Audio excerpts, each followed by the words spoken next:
Ngamuk, Risma, duitnya kemana? Ditulis oleh Anto Cahaya dari siwar.com. Sebelum kita lanjut, jangan lupa subscribe dan nyalakan loncengnya agar Anda menjadi yang pertama mendapatkan informasi dari jurnal terupdate.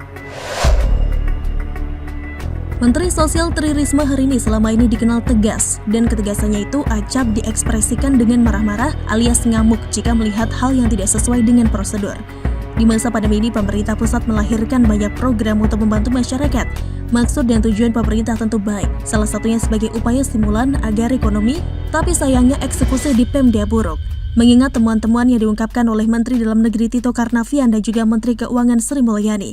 Seperti yang dikutip oleh CNN Indonesia, Menteri Sosial Tri Risma hari ini memarahi Kepala Dinas Sosial Tuban, Eko Julianto, saat belusukan di Kelurahan Sendang Harjo, Kecamatan Tuban, Jawa Timur pada Sabtu 24 Juli. Risma marah lantaran mendapati bantuan pangan non-tunai atau BPNT atau program sembako hanya dicairkan 2 bulan. Berikut video Risma memarahi Kadinsos Tuban beredar viral di media sosial dan telah dikonfirmasi Kepala Bagian Hubungan Masyarakat atau Kabag Humas Kemensosyani. Kemarahan Risma dipicu oleh uang bansos yang seharusnya disalurkan langsung 3 bulan, hanya disalurkan 2 bulan. Uang bansos bulanan dari Kementerian Sosial atau Kemensos sebesar Rp200.000. Rinciannya Rp165.000 untuk 15 kg beras, Rp26.000 untuk telur, dan Rp9.000 untuk tempe. Bansos tersebut diberikan untuk bulan Juli, Agustus, dan September. Risma bertanya kepada Kadinsos dan Bupati Tuban terkait alokasi uang BPNT tersebut. Risma juga menanyakan kemana perginya uang 1 bulan BPNT yang seharusnya diberikan kepada penerima bansos. Saya tanya sekarang, duitnya kemana yang 1 bulan? Tanya Risma. Masih di kartu keluarga sejahtera. Itu kami antisipasi sekarang, tidak dijual, jawab Eko. Risma makin geram.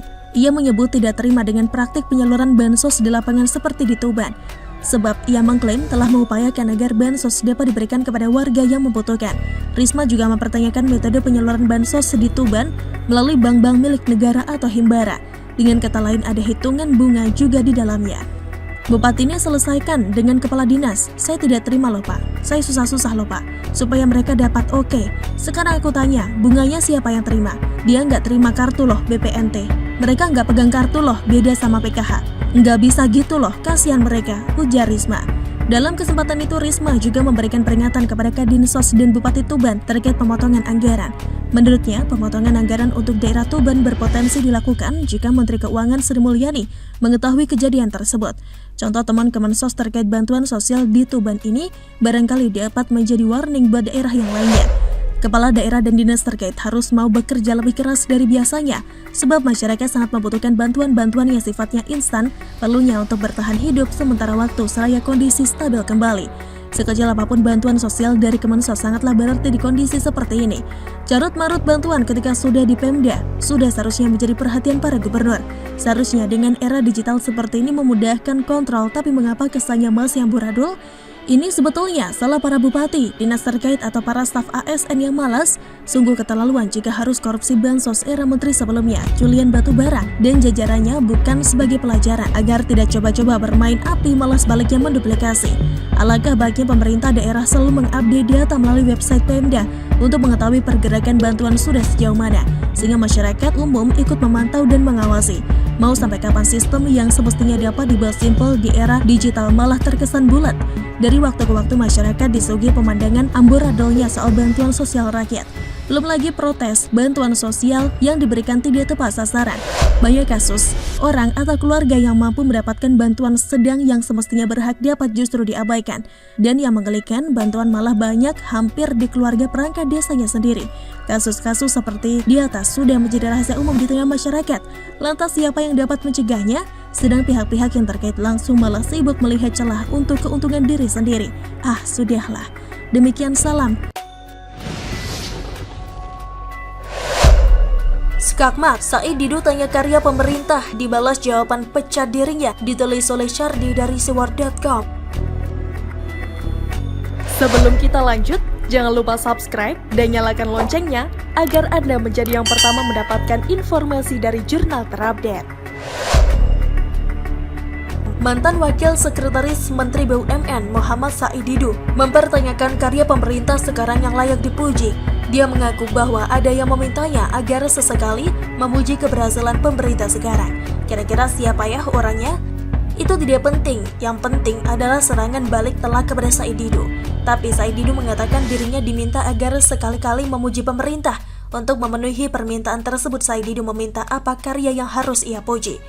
Ada yang bisa bantu apa karya pemerintah sekarang yang layak dipuji? Katanya lewat media sosial. Ada beberapa netizen yang justru balik menyindir laki-laki yang beberapa kali menjabat di BUMN itu.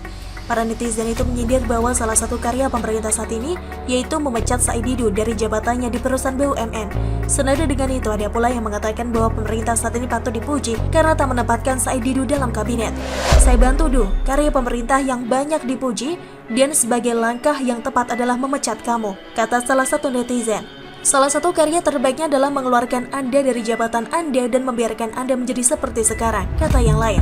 Pemerintah sekarang patut dipuji setinggi langit karena tidak menyertakan Said Didu dalam kabinet, kata yang lainnya. Anda ini terlalu congkak, Pak Didu. Kami tidak membutuhkan politisi seperti Anda, kata yang lainnya.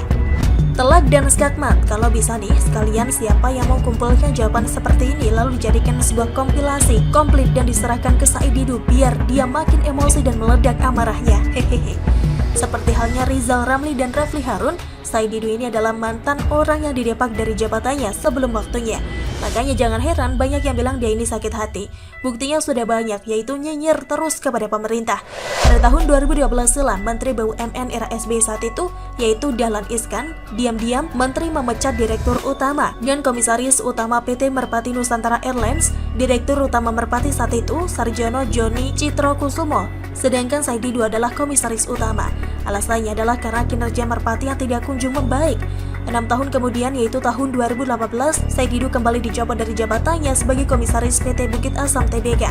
Menteri BUMN era Jokowi saat itu, Rini Sumarno, menjelaskan soal pencopotan Said Didu.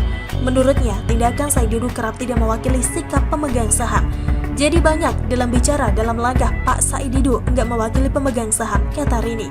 Padahal menurutnya, komisaris berfungsi menjaga dan mengawasi direksi untuk menjalankan kepentingan pemegang saham. Oleh karena itu, semestinya komisaris memiliki pemikiran yang sejalan dengan pemegang saham. Sudah paham kan kinerja orang ini seperti apa? Kalau memang kerjanya benar dan hebat, tidak mungkin sampai dipecat. Bahkan dia juga dipecat di era pemerintahan sebelumnya. Jadi anggap saja memang Said Didu ini tidak berkompeten. Atau istilahnya pemerintah salah pilih orang. Sok hebat dipecat, lalu merasa jadi korban dan kemudian dijadikan bahan bakar untuk menjadi sakit hati dan nyinyir kepada pemerintahan yang sekarang. Makanya saya setuju dengan pemerintah yang memecat dirinya. Orang yang hanya pintar di omongan tidak dibutuhkan. Kalau hanya modal omongan saya juga bisa. Anak kecil juga jago. Negara ini butuh orang yang bergerak cepat dan tidak takut mengeksekusi kebijakan. Beberapa hari lalu contohnya kita lihat betapa banyaknya dana penanganan COVID-19 yang mengendap belum disalurkan. Padahal masyarakat sangat butuh. Kinerja beberapa pemerintah daerah begitu lamban, ada yang seolah bergerak sendiri, ada yang hanya mengolah kata, ada yang bikin blunder dalam membuat statement. Negara ini punya banyak orang yang hanya pintar dan nyinyir doang, yang kerja beneran itu jumlahnya sedikit sekali. Pemerintah patut diberi 2 jempol karena tidak menyertakan orang-orang kayak Said Didu dan lainnya. Dan memang alangkah baiknya tidak usah puji pemerintah, nyinyir saja biar rakyat bisa bedakan. Bagaimana menurut Anda? Silahkan tulis komen Anda di kolom komentar. Jangan lupa untuk like, subscribe, dan share. Arkana pamit, sampai jumpa.